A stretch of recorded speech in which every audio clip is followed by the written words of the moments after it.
ಒಂದು electric cooker. ಇದರ use ಎಂತ ಅಂತ ಹೇಳಿದರೆ,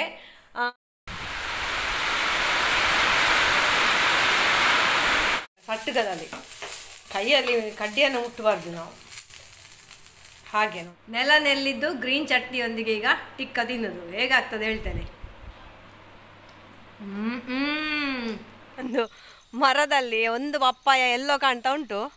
ಅದಿನ್ನು ಬಿದ್ರೆ ಪಿಚಿಕ್ಕಾಗ್ತದೆ ಎಂತ ಅಂತ ಗೊತ್ತಿಲ್ಲ. ಅದನ್ನೀಗ ಏನು ಕೊಯ್ಲಿಕ್ಕೆ ಟ್ರೈ ಮಾಡ್ತಾ ಇದ್ದಾರೆ. ತರಿಸಿದೊಂದು ಸ್ಪೆಷಲ್ ಅಂದರೆ ತುಂಬ ಸ್ಪೆಷಲ್ ಐಟಮ್ ಇದು. ಪೇರೆಂಟ್ಸಿಗೆ ಮಕ್ಕಳಿಗೆಲ್ಲ ತುಂಬ ಉಪಯುಕ್ತವಾದಂತಹ ಐಟಮ್. ಅದನ್ನೀಗ ಇವನು ಅನ್ಬಾಕ್ಸಿಂಗ್ ಮಾಡ್ತಾ ಇದ್ದಾನೆ.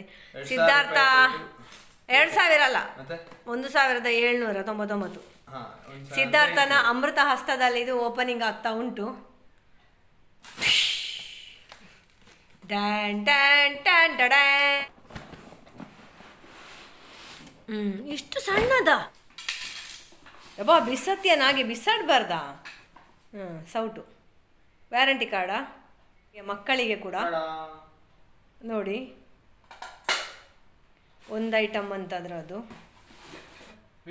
ಮಿನಿ ಇಡ್ಲಿ.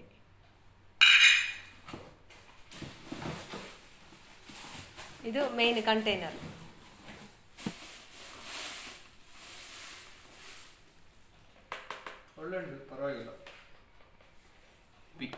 ಇದಕ್ಕೆ ಎಲೆಕ್ಟ್ರಿಕ್ ಕುಕ್ಕರ್ ಅಂತ ಹೇಳುದು. ಇದು ಎಲೆಕ್ಟ್ರಿಕ್ ಕುಕ್ಕರ್.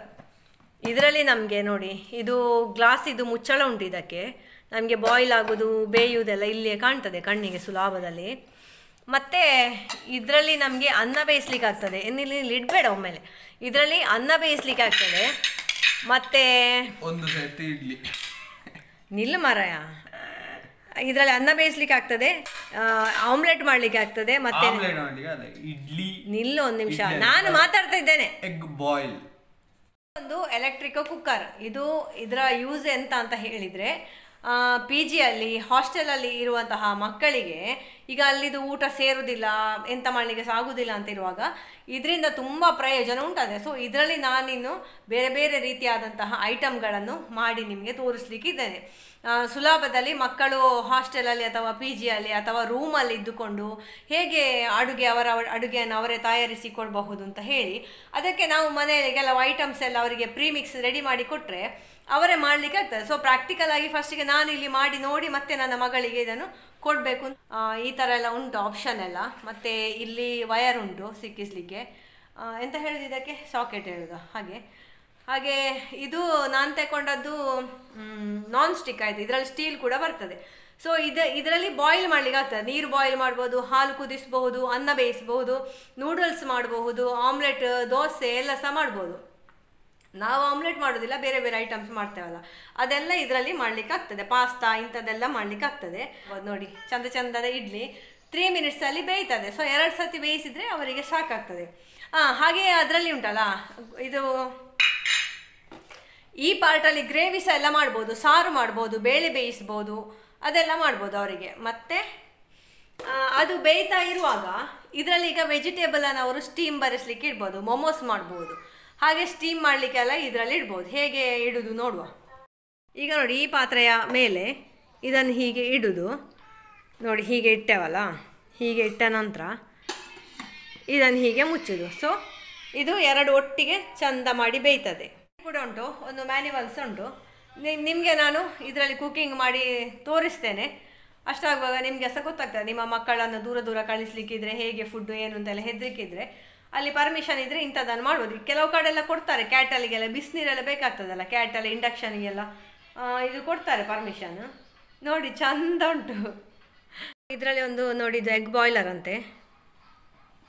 ಮತ್ತು ಒಂದು ಈ ಥರದ ಸೌಟು ಉಂಟು. ಮತ್ತು ಎಗ್ ಬಾಯ್ಲರ್ನೊಟ್ಟಿಗೆ ಇದೊಂದು ಉಂಟು. ಇದರ ಉಪಯೋಗ ಎಂತ ಅಂತ ನನಗೆ ಗೊತ್ತಿಲ್ಲ. ಹೀಗೆ ಇಡುದ ಎಂಥದ ಗೊತ್ತಿಲ್ಲ. ಸೊ ಇದು ಇಷ್ಟು ಉಂಟು ಇದರಲ್ಲಿ ನೋಡಿ. ಇದರ ಹೆಸರು ಇನ್ಸ್ಟಾ ಕುಪ್ಪ ಅಂತ ಹೇಳಿ. ಇನ್ನು ಇದನ್ನು ಯೂಸ್ ಮಾಡುವಾಗ ನಿಮಗೆ ಇದನ್ನು ಕರೆಕ್ಟಾಗಿ ತೋರಿಸ್ತೇನೆ. ಇದರ ಅಳತೆ 1.8 ಲೀಟರ್. ಒಬ್ಬರಿಗೆ ಮಾತ್ರ ಮಾಡಿಕೊಳ್ಳುವ ಹಾಗೆ ಇರಬೇಕು ಅನ್ನ ಎಲ್ಲ ಬೇಯಿಸಲಿಕ್ಕೆ. ನೋಡುವ ಮತ್ತೆ ಮೆಜರ್ಮೆಂಟ್ ಹೇಗೆ ಆಗ್ತದೆ ಅಂತ ಹೇಳಿ ಮಾಡುವಾಗ ನಾನು ತೋರಿಸ್ತೇನೆ ನಿಮಗೆ. ಈಗ ನನ್ನ ಹಸುಗಳಿಗೆ ಏನಾದರೂ ತಿನ್ನಲಿಕ್ಕೆ ಹಾಕಿ ಬರಬೇಕಷ್ಟೇ. ಈಗ ನೋಡಿ ಮಳೆ ಬಿಟ್ಟಿದೆ ಚಂದ, ಆದರೆ ಒಂಥರ ಮಬ್ಬು ಮಬ್ಬು. ಇವರು ನೋಡಿ ಎಲ್ಲಿಯೋ ಇದ್ರು ತೋಟದಲ್ಲಿ, ಈಗ ಬಂದಿದ್ದಾರೆ 3 ಜನ ಕೂಡ.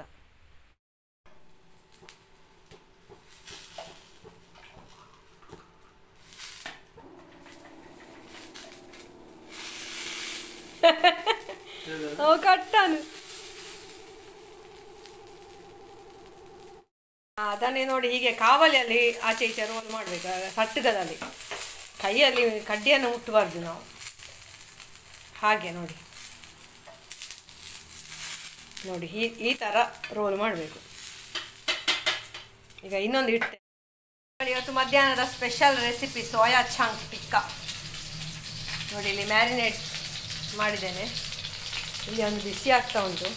ಭಾರಿ ಸುಲಭ ಅಂತ ಎಣಿಸಿದ್ದು, ಸುಲಭವೇ, ಕೊನೆಗೆ ಆ ಕಡ್ಡಿ ತೆಗೆದೇ ತಿನ್ನೋದು, ಮತ್ತೆಂತ ಸಹ ಇಲ್ಲ ಅದರಲ್ಲಿ. ಇವತ್ತಿನ ಸ್ಪೆಷಲ್ ಸೋಯಾ ಚಂಕ್ ಟಿಕ್ಕಾ. ನಾನು ಸಹ ಫಸ್ಟ್ ಟೈಮ್ ಮಾಡಿದೆ, ಹೇಗೆ ಆಗ್ತದೆ ನೋಡುವ. ಅದಕ್ಕೆ ನೆಲ್ಲಿದ್ದು ಗ್ರೀನ್ ಚಟ್ನಿ ಮಾಡಿದ್ದೇನೆ. ಸೊ ಇವತ್ತು ಇಂಟರ್ಮೀಡಿಯೇಟ್ ಫಾಸ್ಟಿಂಗಿಗೆ ನಾವು ಪ್ರೋಟೀನ್ ಇಂಟೇಕ್ ಮಾಡ್ತಾ ಇದ್ದೇವೆ. ಇದು ಟಿಕ್ಕಾದಲ್ಲಿ ನೋಡಿ, ಸೋಯಾ ಚಂಕ್ ಟಿಕ್ಕಾ. ಆಮೇಲೆ ಇದು ಇನ್ನೊಂದು ನಮೂನಿ ಇದೆ ಅಂತ ಗೊತ್ತಿಲ್ಲ ನನಗೆ, ಕಡ್ಡಿ ಇಲ್ಲದ ಸೋಯಾ ಟಿಕ್ಕಾ, ಸೋಯಾ ಮಂಚೂರಿ. ಇದು ಮಿಲ್ಕ್ ಶೇಕ್, ಶುಗರ್. ಇದು ರೆಡ್ ಚಟ್ನಿ, ಇದು ಗ್ರೀನ್ ಚಟ್ನಿ, ಇದು ನಿನ್ನೆದು ಸಾಂಬಾರ್, ನಿನ್ನೆದು ಸಾರು, ಅನ್ನ ಇವತ್ತಿದು, ಮೊಸರು, ತಂಬುಳಿ, ಇದು ನನಗೆ ನಿನ್ನೆದು ಗಂಜಿ ಉಳ್ದದ್ದು ತಣ್ಣನ. ಇಂಟರ್ಮಿಟೆಂಟ್ ಫಾಸ್ಟಿಂಗ್ನ ಗಮ್ಮತ್ತು ಹೀಗೆ, ನಿನ್ನೆದು ಅನ್ನ ಉಂಟು ಉಳೀತು ಅಂತ ಬಿಸಾಡಲಿಕ್ಕಿಲ್ಲ, ಅದನ್ನು ಸಹ ನಾನು ತಿಂತೇನೆ. ಆದರೆ ವಿಟಮಿನ್ B12 ಅದರಲ್ಲಿ ಹೇರಳ ಉಂಟಲ್ಲ, ಸೊ ಮೊಸರು ಹಾಕಿ ಅದನ್ನು ನಾನು ಊಟ ಮಾಡ್ತೇನೆ. ಈಗ ಫಸ್ಟಿಗೆ ಸ್ಟಾರ್ಟರ್ ಆಗಿ ನಾವು ಟಿಕ್ಕಾ ತಿನ್ನುವ ಬನ್ನಿ. ಈಗ ಟಿಕ್ಕಾ ಇವನು ಹೀಗೆ ತಿಂತಾ ಇದ್ದಾನೆ. ಇನ್ನೊಂದು ಸ್ಟೈಲ್ ಅಂತ ಹೇಳಿದರೆ, ಟಿಕ್ಕಾವನ್ನು ಹೀಗಿಟ್ಟು ಹೀಗೆ ಪುಷ್ ಮಾಡಿ,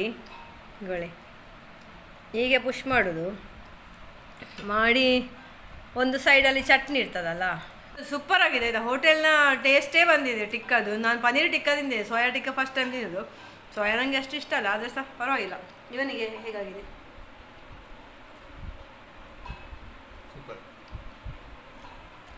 ಇದು ತುಂಬ ಸಿಂಪಲ್ ಮಾಡಲಿಕ್ಕೆ, ಆಯಿತಾ. ನಾನು ಕರೆಕ್ಟ್ ರೆಸಿಪಿ ನಿಮ್ಮೊಟ್ಟಿಗೆ ಇನ್ನೊಮ್ಮೆ ಶೇರ್ ಮಾಡ್ತೇನೆ, ಯಾವಾಗಲೂ ಹೀಗೆ ಆಯ್ತಲ್ಲ. ಇದು ಗ್ರೀನ್ ಚಟ್ನಿ ಒಟ್ಟಿಗೆ ತಿಂದು ನೋಡುವ.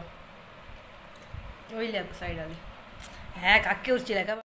ಇದು ಗ್ರೀನ್ ಚಟ್ನಿ ಸ್ವಲ್ಪ ಕಡಿಮೆ ಆಯಿತು ಕಲರ್. ನಾವು ನೆಲ್ಲಿದ್ದು ಮಾಡಿದಲ್ಲ ಹಾಗೆ ನೋಡಿ, ಇದು ನೆಲ್ಲಿದ್ದು ಗ್ರೀನ್ ಚಟ್ನಿ. ನೆಲ್ಲಿದ್ದು ಗ್ರೀನ್ ಚಟ್ನಿಯೊಂದಿಗೆ ಈಗ ಟಿಕ್ಕಾ ತಿನ್ನೋದು ಹೇಗಾಗ್ತದೆ ಹೇಳ್ತೇನೆ. ಅಲ್ಟಿಮೇಟ್ ಆಯಿತಾ, ಗೊತ್ತೇ ಆಗೋದಿಲ್ಲ.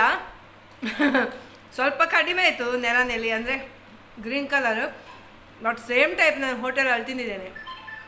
ನಿಮಗೆ ಇನ್ನೊಮ್ಮೆ ತೋರಿಸ್ತೇನೆ ಆಯಿತಾ. ಇದು ಸತ್ಯ ಸಹ ಭಾರಿ ಖುಷಿ ಆಗ್ತದೆ ಅಂತ.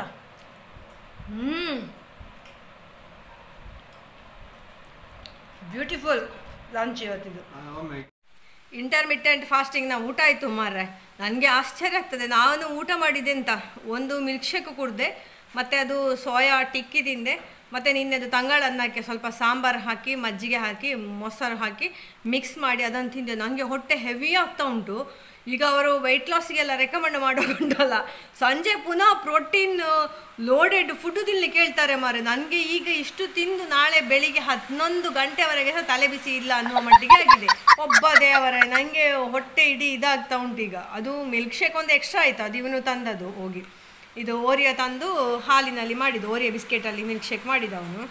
ಸೊ ಅದೊಂದು ಎಕ್ಸ್ಟ್ರಾ ಬಿಟ್ಟರೆ, ಮತ್ತು ಇದು ಕಂಡಬಟ್ಟೆ ಹೆವಿ ಅಪ್ಪ. ಸೋಯಾ ಚಂಕ್ಸ್ ಸಿಕ್ಕಾಪಟ್ಟೆ ಹೆವಿ. ನೀವು ನೋಡಿದ್ರಲ್ಲ, 4 ಕಡ್ಡಿ ಇತ್ತು. ಪುನಃ ಅದು ಅಲ್ಲಿ ಕಡ್ಡಿ ಇಲ್ಲದೆ ಇಟ್ಟದ್ದು ಒಂದು ಅಷ್ಟು ಇತ್ತಲ್ಲ, 4 ಕಡ್ಡಿ ಅಷ್ಟೇ ಇತ್ತು. ಅದನ್ನು ನಾನು ಮತ್ತು ಪಾಲ್ ಮಾಡಿ ತಿಂದದ್ದು. ಅದರಲ್ಲಿ ಇಷ್ಟು ಹೆವಿ ಆಗಬೇಕಾದ್ರೆ ಮೈ ಗಾಡ್, ಸಿಕ್ಕಾಪಟ್ಟೆ ನನಗೆ ಇಲ್ಲಿವರೆಗೆ ಬಂದಿದೆ. ಇಲ್ಲಿವರೆಗೆ ಹೊಟ್ಟೆ ನೋವಾಗ್ತಾ ಉಂಟು ಹೆಚ್ಚಾಗಿ ತಿಂದದ್ದು. ನಾನು ಬೆಳಿಗ್ಗೆದು ಫುಡ್ ತಿನ್ನುವಾಗ ಸಹ 11 ಗಂಟೆ ಆಗಿದೆ. ಇದು ಈಗ ಗಂಟೆ ಎಷ್ಟು 3-3:30 ಆಗಿದೆ. ಸೊ ಹಾಗೆ ಇಂಟರ್ಮಿಟೆಂಟ್ ಫಾಸ್ಟಿಂಗ್ ಅಂತ ಹೇಳಿದರೆ ತಿನ್ನುವುದೇ ಆಯಿತು. ಇದು ಮಳೆ ಸ್ಟಾರ್ಟ್ ಆಯಿತು, ಇಷ್ಟು ಹೊತ್ತಿರಲಿಲ್ಲ ಮಳೆ, ಈಗ ಪುನಃ ಸ್ಟಾರ್ಟ್ ಆಯಿತು. ಇನ್ನು ಪನ್ನೀರ್ ಮಿನಿ ತಿಂತಿದ್ರೆ, ಅದು ನಾನೊಂದು ಮಾಡಿದೆ ಅಲ್ಲ, ಇದು ನೆಲ್ಲಿದ್ದು ಗ್ರೀನ್ ಚಟ್ನಿ ಅದು ಸೂಪರ್ ಆಯ್ತಾ, ಸೂಪರ್ ಅಂದರೆ ಸೂಪರ್. ನಾ ಮಾಡಿ ಸ್ವಲ್ಪ ನೀರಾಯಿತು, ದಪ್ಪ ಮಾಡಬೇಕದು, ನೀರು ಹಾಕದೆ ಕಡಿಬೇಕು ನಾವು. ಭಾರಿ ಚೆಂದಾಗಿದೆ, ನನಗೆ ಭಾರಿ ಖುಷಿ ಆಯಿತು. ನಾನು ಇನ್ನೊಮ್ಮೆ ರೆಸಿಪಿ ಶೇರ್ ಮಾಡ್ತೇನೆ ನಿಮ್ಮೊಟ್ಟಿಗೆ. ಅಂದರೆ ಒಂದೇ ಥರ ನಾವು ತಂಬುಳಿ ತಿನ್ನೋದಕ್ಕೆ ಈ ಥರ ಮಾಡ್ಬೋದು. ಹಾಂ ನೋಡಿ ಗಾಳಿ.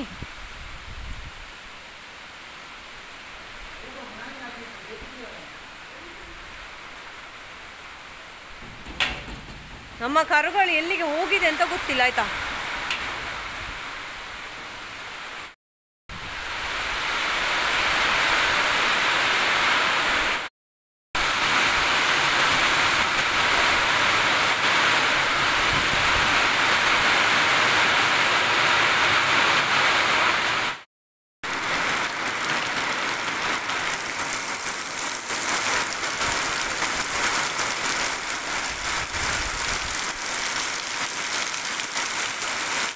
ನಮ್ಮ ಹಸುಗಳಿಗೆಲ್ಲ ನಾನು ಹುಲ್ಲು ಹಾಕಿ ಬಂದದಾಯ್ತು. ನನ್ನೇ ನೋಡ್ತಾ ಇದ್ರು, ನನಗೆ ಪಾಪ ಅನಿಸಿತ್ತು.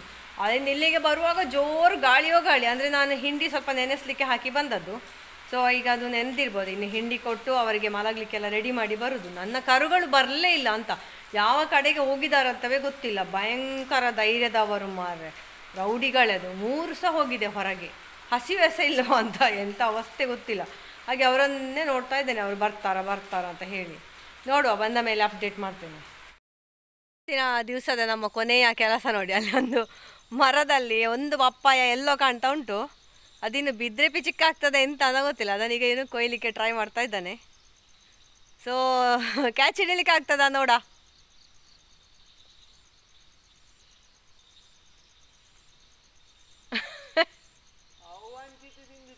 ಅಂದ ಹಾಂ ಆಪುಂಡ ಕೊಯ್ಲಿ ದೆಡಬುಡು ಬಂಟಿ ಕಾಣ್ಲವು.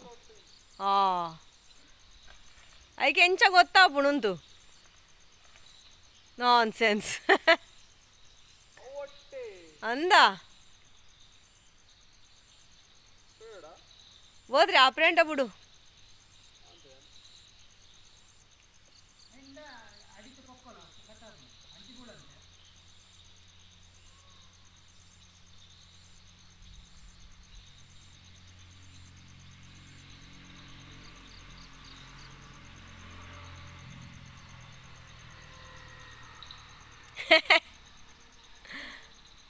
ಆ ಫ್ರೆಂಡ್ ಬುಡಣ್ಣ ಬುಡು ಬೋತ್ರಿ ಬುಡವ್ ಇಪ್ಪಡು ಪಕ್ಕಿಳ್ತೀನಾಡು ಬಂಟಿಗಳು ಆಯಿಗೆ ಇಡೀ ಕೊಡೆ ತಂಚನೆ ಕೊಳ್ಟಕ್ಕೆ ಹಾಕಿತು ಮಾಡುವೆ ಆಯ್ ಮ್ಯಾಶ್ ಅಂತದ್ದು ಕೊಡ ಒಂಜಿ ಬಾಲ್ ಆಯ್ತಾ ಕೊಡೆ ಪನೀರಿಂದು ಕೊಳ್ತು ಸೋಯಾ ಚಂಕ್. ಸೊ ಇವತ್ತೆಂತಾಯಿತು ನಮ್ಮ ಡೇ ಅಂಡ್ ಹೇಳಿದ್ರೆ, ನಾನು ಕರುಗಳನ್ನು ಹುಡುಕಿಕೊಂಡು ಆ ತಲೆವರೆಗೆ ಹೋಗಿದ್ದೆ. ಅಲ್ಲಿ ಮತ್ತೆ ನೋಡುವಾಗ ಒಂದು ಗ್ರೌಂಡಲ್ಲಿ ಹೋಗಿ ಬಾಕಿ ಆಗಿದೆ. ಅಂದರೆ ನಡುವಲ್ಲಿ ಫುಲ್ಲು ಇದು ರೋಡಿಗೆ ಕಣಿ ತೆಗೆದಿದ್ದಾರೆ ನೀರು ಹೋಗ್ಲಿಕ್ಕೆ. ಅದು ಈಗ ಮೊದಲಿಗಿಂತ ಸಿಕ್ಕಾಬಟ್ಟೆ ಆಳ ಮಾಡಿದ್ದಾರೆ. ಇವುಗಳು ಒಂದು ಕಡೆ ರೋಡ್ ಉಂಟು, ಆ ರೋಡಿಂದ ಹೋಗಿ ಹೀಗೆ ಮುಂದಕ್ಕೆ ಬಂದಿದೆ. ಆ ಮುಂದಕ್ಕೆ ಬಂದ ಕಡೆಗೆ ಈಚೆಗೆ ಬರಲಿಕ್ಕೆ ಆಗೋದಿಲ್ಲ. ತುಂಬ ಪೇಚಾಟ ಎಲ್ಲ ಮಾಡಿದ್ದಾವೆ ಆಯಿತಾ. ನಾ ಮತ್ತೆ ಅಲ್ಲಿ ಒಬ್ಬ ಹುಡುಗ ಸೈಕಲಲ್ಲಿ ಹೋಗ್ತಾ ಇದ್ದ, ಅವನ ಹತ್ರ ನಿಲ್ಲಿಸಿ ಕೇಳಿದೆ, ನೀನು ಅಲ್ಲಿ ಏನಾದ್ರು ಕರುಗಳನ್ನು ನೋಡಿದ್ಯಾ ಅಂತ. ನಾನು ಮಾತಾಡೋದು ಕೇಳಿಯೇ ಇದು ಗೀಚಗನ ಗೂಡಿನ ಹಾಗೆ ಉಂಟಲ್ಲ, ಅದರ ಒಳಗೆ ಎಂತ ಇಲ್ಲ ಮಾರೆ, ಅದು ಸಿಪ್ಪೆ ಮಾತ್ರ ಉಳ್ದದ್ದು. ಸ್ವಾಮಿ ದೇವರೇ, ಕುಟ್ಟಿ ಕುಟ್ಟಿ ಕುಟ್ಟಿ ಕುಟ್ಟಿ ತಿಂದಿದೆ.